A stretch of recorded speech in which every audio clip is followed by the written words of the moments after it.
My friends, I have 10 big stories today. I'll try to do it in about 10 minutes. So the first thing is you see in this video, Russians retreating in Syria. Unbeatable Russians of nuclear superpower running away from Syria like pathetic cowards that they are, says the commentator.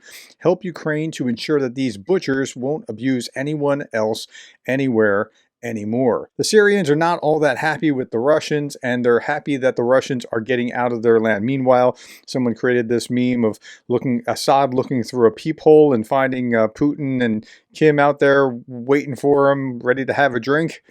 Uh, now, if you want to know what happened, I talked about it a little bit yesterday, but I found an even more detailed account about just the cowardice of Assad. Details of Assad's last moments in power. Hours, and by the way, this is Richard Hania. Richard Hania is the director of the Center for Study of Partisanship and Ideology. And so here's his account of hours before Assad left. He told 30 army and security chiefs that Russian help was on the way. Didn't tell his brother, Maher, he was leaving, the leader of an elite army unit. Did not tell two of his cousins. They tried to escape to Lebanon while driving. One was shot and killed and the other one was wounded. Told his office staff he was heading home on Saturday night, was actually going to the airport to escape. Told his media advisor to come to his house to write a speech. She arrived and found he was already gone. This might be the most cowardly fall of a dictator in history. Just complete indifference to everyone that relied on and believed in him for a quarter of a century. The hundreds of thousands who killed, died, and were wounded on his behalf, not to mention the Western rightists who made a hero out of him. No wonder he's been radio silent. What can a man like this say to the world? I mean, that's really how Assad left. Quite a contrast between the way that the Ukrainians acted and Zelensky stood up and the Ukrainians stood and fought, and the way that under assault from his own people, his rebels, his own people, that Assad turned tail and fled. It's the second big story now. Protests continue outside parliament in Tbilisi. Current president has a staunch advocate of Georgia's Euro-Atlantic path. She refused to step down. This is creating a conflict of power. She said, quote, "No one elected anyone. Nothing happened. I continue my work," she says. Now, they elected somebody yesterday. Now, I'll explain why it's kind of an election, kind of not. Thousands protest in Tbilisi as their parliament elects a new illegitimate president. Former football star Kavlashvili is expected to consolidate the ruling pro-Russian party's power grab. Current pro-EU president refuses to step down. Now, she's out there in the crowds while one man's party is hiding from the people of Georgia behind riot police and water cannons to stage the farce of a one-candidate election. The president of Georgia walked through Rustaveli and was greeted with applause by the people. So she's just walking through the crowd with the protesters. Because she can, because the protesters aren't there for her, because they're there because of what the Georgia Dream Party is doing. The so-called president of Georgia, Mikhail Kavlashvili, isn't the legitimate president. He was elected by the parliament itself, fraudulently elected. Now, that's what I mean by it's a really hard thing. Is he elected or not? Well, he was by the parliament, but if the parliament members were fraudulently elected and they elected him, then you're two steps removed from actual legitimacy. The US and the EU shouldn't recognize him. The current president is the only president until new elections are held. We'll see how that all plays out. Here's a Georgian on the street. I want those Russians who want to hand over Georgia to Russia to know you will never, never, never be able to Russify this country. Now, I saw this and I thought this was interesting. So the current president posted this: jailed Christmas tree in front of the parliament. Mayor inviting children. Government calling supporters at 7 p.m. to light the tree at the exact place and time when protesters meet every day for 17 days. Big time provocation from the ruling party to create confrontation. Yeah, I mean, that may very well be what it is. Euromaidan Press says that the Tbilisi mayor is attempting to push protesters away from parliament by erecting a Christmas tree surrounded by a fence. Protests against the pro-Russian government U-turn on Euro integration have been held here for 16 days. Now, if the Georgian government wants to turn down the temperature, all they need to do is come out, make concessions, start saying, you know what, we're hearing you, you're protesting, we're listening, we're not going to suspend this for 4 years. They can drag their feet even after that, but they need to tone the temperature down. If they really want to do something, come out and serve hot chocolate tonight. But I don't think they're calculated to do that. What they're probably going to do is try to escalate and use more force to back the protesters down, declare them illegal, and then if it escalates into violence, it can move more towards a Euromaidan. If they take the temperature down, they might be able to actually get away with stealing the election. Okay. Now, we talked about what happened in Romania last week. The Supreme Court found the TikTok campaign from Georgescue made the election invalid.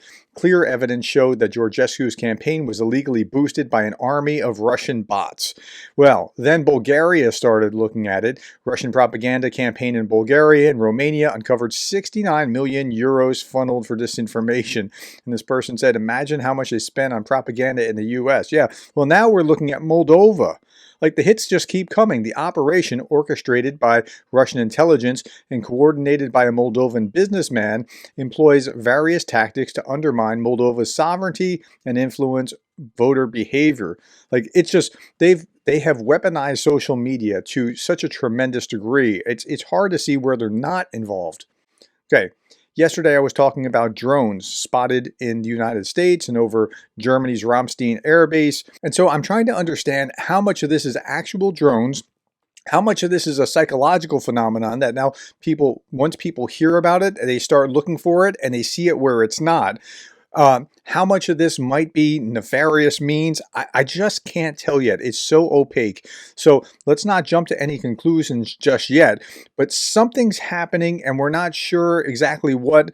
A pattern is forming, but we don't know if that pattern has meaning yet. So at this point, we don't jump to any conclusions. We pay attention to it and we see what develops. But the backdrop to all of this is Russian hybrid operations that have been ratcheting up since February of 2022. So there's a reason that we're suspicious. Now, I don't know who Karen Piper is. She has a PhD, but she said this, and I thought it was really interesting. I watched a whole Joe Rogan show, and I realized that, like Tucker, he only invites pro-Russian guests on and then says, wow, I didn't know that.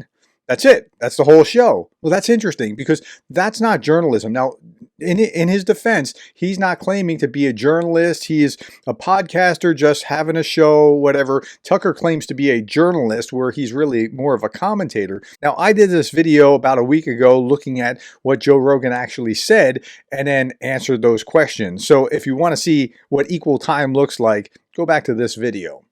Okay, South Korean Parliament. Now, you remember what happened with martial law in South Korea? Well, South Korean Parliament just impeached the president. South Korea's National Assembly voted on Saturday to impeach President Yoon Suk Yeol.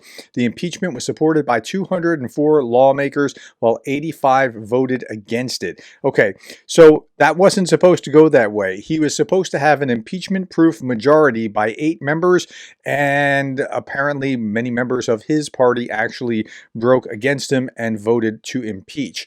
So I talked to a Korean professor who gave me kind of all the background on what's going on, and a lot of their presidents go to jail or get impeached or whatever. Like, now, South Korea is a strange contradiction. Their politics are simultaneously very corrupt, and their society simultaneously is very not corrupt. It's actually very low on the corruption scale. Okay. Allowing Russia to defeat Ukraine would cost the United States about 7 times more than preventing Russian victory. And that was in this article, The Price of Russian Victory. And so, yeah, 7 times more if Ukraine's defeated. Ukraine's defeat will require the U.S. to spend $808 billion on defense over the next 5 years. And then worse than that, Russia by 2030 might be ready to attack NATO countries. Now, on the other side, the George W. Bush Presidential Center published recommendations, and they said, just double down on support so that Ukraine wins. Then it all goes away. That you deal with the problem right up front. Okay, Russian economy. Workers at Russia's largest state construction site, the M12 highway, have stopped being paid. Well, that's not good. Delays began in the summer and payments have stopped completely since September. Of the 1,000 employees, 600 have already quit and the rest cannot go home. The State Labor Inspectorate and the Investigative Committee have launched an investigation, but they found that the money has not reached the contractors. Uh-oh, more trouble for the Russian economy. And that's on top of exploding refineries like the one at Orel, Russia last night. So they have some significant problems going on with their economy. Saw this and I thought I'd share this views on Russia around the world. Poland is such a role model. Okay, in the blue you see very unfavorable and somewhat unfavorable. And then in the green on the side you see Poland only has 2% favorability toward Russia. Now, that's interesting, but what I found even more interesting, being an American, is that there's only 11% very favorable or somewhat favorable toward Russia in the United States. Even the MAGA Republicans, who are supposed to be very pro-Russia, are not pro-Russia. They might have bought a line of, hey, it's not our problem, we don't want to be involved. But it's very low favorability toward Russia, and 86% of Americans see Russia in an unfavorable light. So my last video was a 2-hour video where I Zoomed with my Patreon board members. This is the highest tier in my Patreon board members. Thank you to them for stepping up and being Patreon members. We had some great conversations because these are guys that self-selected that they really, really care about Ukraine, and that's why they stepped up to support me. And if you're interested in that, you can look under membership to become a channel member, or you can go to Patreon, patreon.com/Professor Gerdes Explains, and see what the membership tiers are for Patreon. But this was a great conversation and we just got into a lot of really interesting things, and I recorded that. They could ask questions, but you can all hear that, and thank you all for your participation. I really deeply appreciate it. All right, last little thing. On this day, 1939, the League of Nations, the predecessor of the United Nations, expelled the USSR for invading Finland. The USSR was the first and only country to be expelled. However, it simply ignored and continued its aggression. So it didn't work. History rhymes. 84 years later, Russia sits on the UN Security Council despite invading Ukraine. Now, the misery there is that they're at the UN saying that they're the ones upholding the UN Charter, and it's the Ukrainians that are violating it for some bizarre reason. And they keep saying this sort of thing as if that magically makes it true, and it doesn't. All right, my friends, that's all that I have for today. Thank you for your time. Thank you for the likes, the shares, the subscribes, and thank you for being the kind of person that cares about Ukraine.